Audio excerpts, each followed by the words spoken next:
Počinjemo. Ne? Počinjemo. Zdravo svima. Zdravo svima. Danas ćemo vam snimiti video o tome kako smo se mi upoznali. Evet, bugün size bizim tanışma hikayemizi anlatacağız. Izvolite. Ovako, pre možda 2, 3, 5 godina ranije, ja sam igrala... 2015. 2015. Pošto sam ja igrala folklor i putovali smo svuda po svetu, 2015. u maju smo imali turneju da idemo na Kipar. Mislim da je to bilo 6-7 dana, tako nešto, krajem maja. I to je bila moja posljednja turneja u folkloru. I ja sam igrao folklor. Evet, 2015 Mayıs ayının sonlarında Kıbrıs'ta festival vardı. Esentepe belgesinde. Zerdane Festivali. O festivale katılmıştım. Ben de folklor oynuyordum. Eşim de bu arada folklorcu. O turnede Sırbistan, Türkiye, başka ülkeler de vardı. O turnede tanıştık. Özür dilerim, o festivalde tanıştık. Eşimle. Naravno, bilo je više grupa iz više različitih zemalja i gradova, tako da nismo bili u istom smeštaju, bili smo možda na 5 ili 10 minuta udaljenosti, tako nešto. Naravno, mi smo bili u socijalnom smeštaju, dok su oni imali i bazen i restoran i sve po redu. Tačnije, Turci iz Istanbula su bili tamo i Turci iz Ankare, s tim što smo mi svuda išli u autobusu sa Turcima iz Ankare, tako da smo ljude iz Istanbula sretali samo kao i ostale učesnike na nekim nastupima ili svaki dan smo išli nešto da obilazimo pa smo ih tamo samo sretali. Tako da prvih par dana nisam ni videla Šajina dok nismo imali prvi zajednički nastup i naravno ja sam njega prva videla, a on mene nije ni skontao. Tako da sam ja pokušavala nekako da mu privučem pažnju. Slikali smo ga tajno da on ne zna, ali on je inače tako, da kažem, nezainteresovan za dešavanja oko sebe, što je donekle i normalno, ali kod nas to ne ide baš tako, nas zanima sve. Orada kaldığımız lojmanlarda, bizim kaldığımız lojmanlar ayrı bir yerde, Maria'nın kaldığı lojman ayrı bir yerdeydi. Yaklaşık aramızda 5-7 dakika, yürüme mesafesi 5-6-7 dakika kadar bir şeydi. Eşim de şimdi onu söylüyor. Bizim kaldığımız lojmanda bizim hemen önümüzde havuz vardı tabii ki. Kaldığımız yer onların kaldığı yere göre daha iyiydi.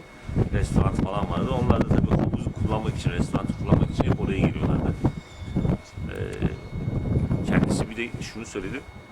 Ben Şahin'i hiç görmemiştim. Türkiye'den 2 grup vardı. Biri İstanbul'dan, biri Ankara'dan olmak üzere. Biz her zaman festival alanına Ankara grubuyla gidiyorduk. İstanbul'dan bir grup olduğunu bilmiyorduk. Orada bazen şöyle bir organizasyon oluyordu. Gösteri olmadığı günler biz etrafı geziyorduk. Yani otobüslere biniyorduk. Bizi Kıbrıs'ın güzel bölgelerini, işte bilinen kaleler, merkez, işte başkent, oraları gezdiriyorlardı. O gezide ben Şahin'i gördüm diyor. Diyor ki yalnız o beni görmedi. O beni görmedi, o benim hiç farkında değil diyor. Anladım. Durum böyle. Izvolite, gospođa Marija.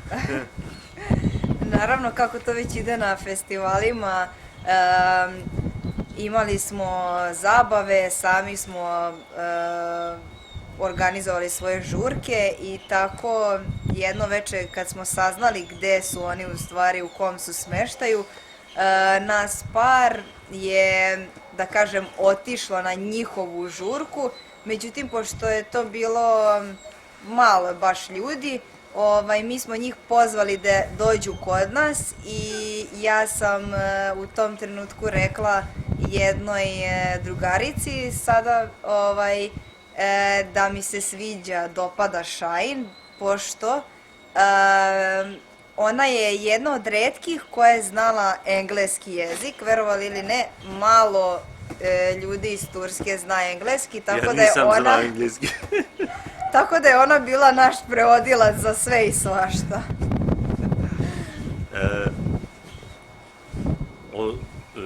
Dediğim gibi işte ara hemen hemen her gün böyle parti oluyordu, eğlence oluyor, gezmeler oluyordu. Bir gün biz de bizim kaldığımız lojmanda parti verdik. Onlar da oradan geçerken görüp merak edip bize katıldılar.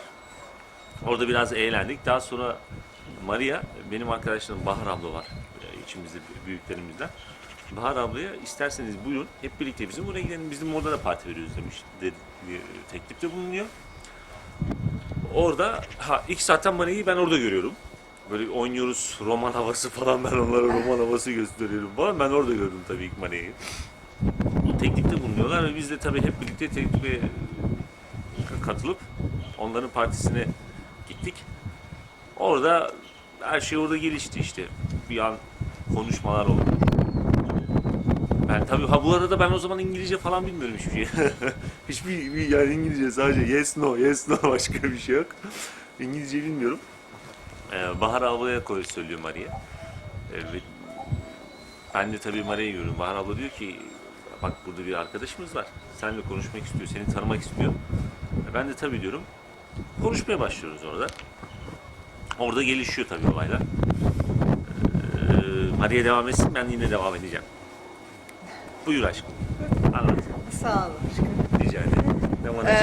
I tako su oni došli kod nas na našu žurku i tamo smo naravno igrali, pričali, sad ne mogu baš reći pričali, više smo na Google Translate šta koga zanima ili nam je ta drugarica, zove se Bahar, ona nam je prevodila, pošto naravno da ja nisam znala ništa turskog jezika, to mi nikad nije palo ni na pamet da učim ili slično, čak nisam tad, ja mislim, ni turske serije da nisu bile kod nas, ne sjećam se sad tačno. Tako da to veče na našoj žurci smo se počeli zabavljati. Zabavljati. Anasını şöyle orada konuşmalar başlıyor tabii. Ben de İngilizce bilmiyorum. Çok garip böyle komik bir durum var. Çünkü ben telefonumla birlikteyim her yerde. Ve Maria bana bir şey söyledi. Ben telefonu açıyorum. Google'a söylüyorum ve gösteriyorum. Olay bu. Anladın mı beni? Evet. Çok o dönem komikti biraz. Bizim açımızdan ben İngilizce bilmediğim için.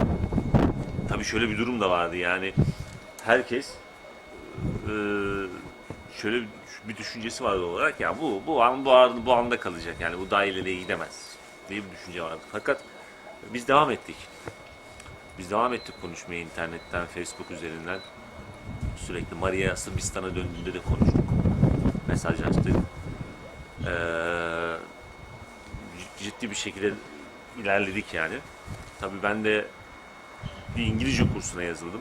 İngilizce öğrenmeye başladım. Tabii iletişimimiz daha çok gelişmeye başladı ben kursa devam ettikçe. I posle te čudesne noći, od kada smo mi zajedno, svaki naredni dan smo naravno na svim tim izletima bili zajedno, iako nismo znali da razgovaramo, a nismo imali svuda internet, tako da možete li zamisliti kako je to divno bilo. Tačnije, to nam ništa nije smetalo, bilo je bitno samo da smo nas dvoje zajedno i to je to. Tako da, par dana kasnije, možda 5-6 dana kasnije, je došao dan kada smo trebali da krenemo kući. Naravno, nismo mislili da ćemo mi kao biti u vezi nekoj sad na daljinu, da ćemo se venčati godinu, dve kasnije i to. Nego sam mislila kao on će otići u Istanbul, ja ću se vratiti u Staru Pazovu i to je to, kao da se nikad nismo ni vidjeli.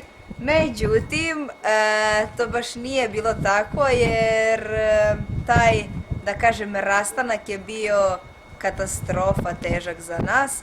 Tako da odmah čim smo se rastali, kako da kažem, naravno nastavili smo da se dopisujemo, čujemo i ubrzo nakon toga sam ja otišla u Istanbul na par dana kako bi se naravno videli.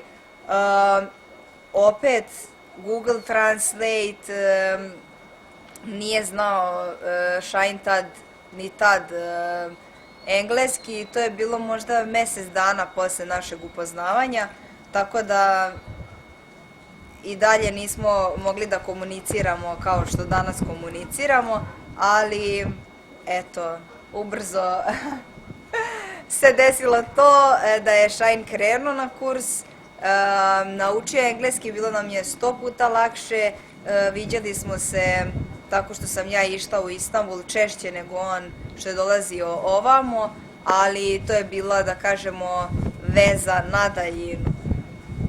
Dime, Aška? Da, jeste.